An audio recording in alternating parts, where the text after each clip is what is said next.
2025 is here, and I've got some predictions about guitar gear and the guitar world that you won't want to miss. The guitar industry is rapidly changing all the time, so whether you're into guitars, pedals, amps, recording, this year really could be a wild ride. Now, a quick warning before we get into this video, you should take everything that I say with a grain of salt. I am a total idiot, but these are just my predictions. Be sure to like and subscribe, and be sure to let me know what your predictions are in the comments. And number one, amp sales will continue to decline this year in 2025.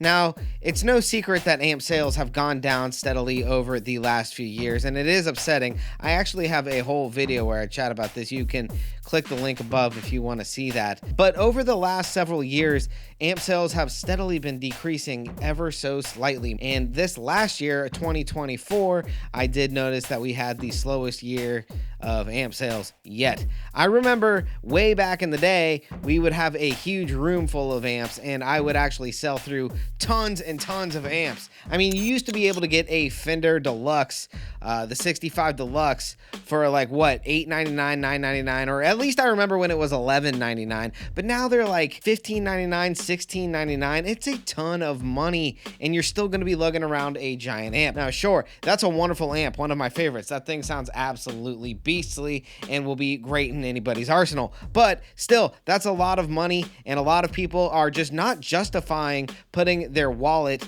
towards buying a bunch of amps because it's just a digital world now, I guess. Everybody's going digital. That's just the way that it seems to be going. Brands like Kemper, Fractal Audio, even Line 6, they are becoming the kings of the digital world, making it just so easy for you to just plug straight into a DAW and record that way, especially in the world of social media, YouTube, Instagram, Facebook, all of these wonderful things. I quickly will say, though, that the Boss Katana has been a wonderful selling amp at a very nice price point. They are great sounding, and they have a ton of built-in effects and allow you to plug straight into a DAW really easily. So, Boss, you're doing something right. And number two, vintage guitar prices will continue to just go up even higher. 5 years ago, we took in a Fender 63 Mustang with the competition Racing Stripe, a red one. It was absolutely killer. These guitars are really cool. They're these tiny little guitars that sound really unique and cool. You can get a lot of fun tones out of it.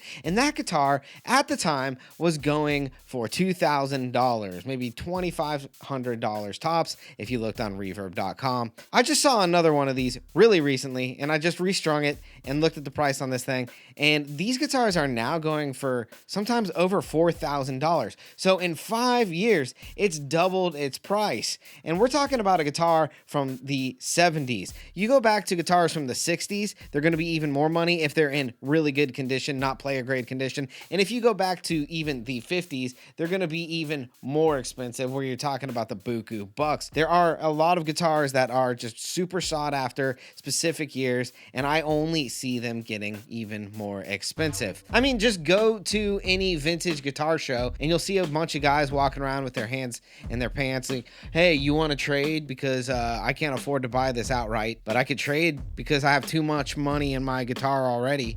But I could trade. It's just something that's continuing to go up in price. I don't foresee vintage guitar prices going down, or at least crashing anytime soon. But I wonder if like they're going to start to consider the 80s and 90s guitars to become the next vintage pieces, which sure as hell makes me feel old. So here's a quick opinion for you. If you have a vintage guitar sitting around in your closet, now might be a good time to get it appraised. Or if you don't have a lot of money in it, sell it, make some money, or just wait. And prediction number three, a shift towards more eco-friendly guitar solutions. Stuff that is not wood, or more eco-friendly in general. And we've seen this happening for a lot of years now, but it's continuing to kind of snowball itself in a way, right? We've seen things like Fender switching on some of their fretboards to Pau Ferro fretboards, which a lot of people don't like, but they are still great feeling and sounding fretboards. They're just not what people are used to. People like that rosewood feel, right? People also don't like the rich light, like when Gibson did the rich light stuff, and there was a lot of complaints about that. But what these companies are trying to do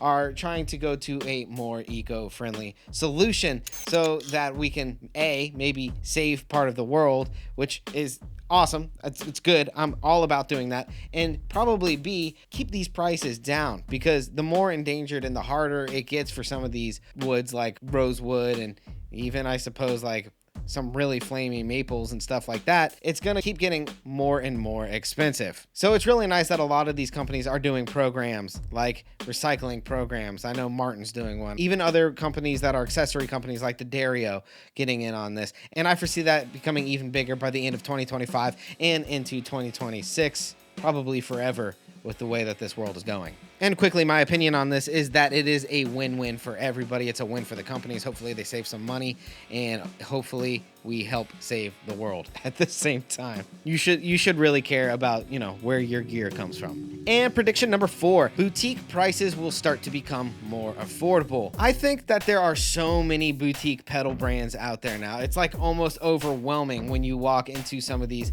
high-end guitar shops, or you just go online and on Reverb or something, and you see just a crazy amount of pedals, half of them you've never heard of before, and it could just be like, wow, where do I start? Where do I begin? Well, a lot of these companies are going to start to realize this, and they're going to continue to try to bring a lot of these prices down within reasonable range. Now, I know that's kind of like the standard now, but if you look at some of these JHS pedals that are like no longer in production, some of them can go for crazy money. Or some of these pedals that you have to wait for years, like the King of Tone and things like that, these really high-end boutique pedals. There's companies that copy all of that kind of stuff. 2024 was kind of a hard year, like economically, right? There was probably less movement for everybody in the industry, at least when I talk to a lot of my gear dealer friends who say that, oh yeah, it was a slower moving year than, well, I suppose previous years.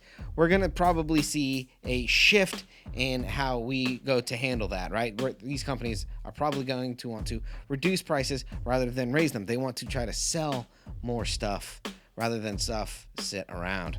I've actually seen this in every aspect of the industry, even into the recording industry, where you can get now like a interface for like $80 with PreSonus, and it's a great quality interface where you can plug into your computer and begin recording. Now, I know that's not necessarily a boutique thing, but it's just a reflection of prices going lower in general over everything. So it's a great time to get into something at a affordable price and start to follow your hobby. And prediction number 5, virtual gear and learning online virtually. We're seeing a lot of really cool stuff come out with like these virtual glasses, the meta glasses and everything like that. And I would not be surprised. This is like my science fiction prediction. Science fiction prediction. Dude, I like that.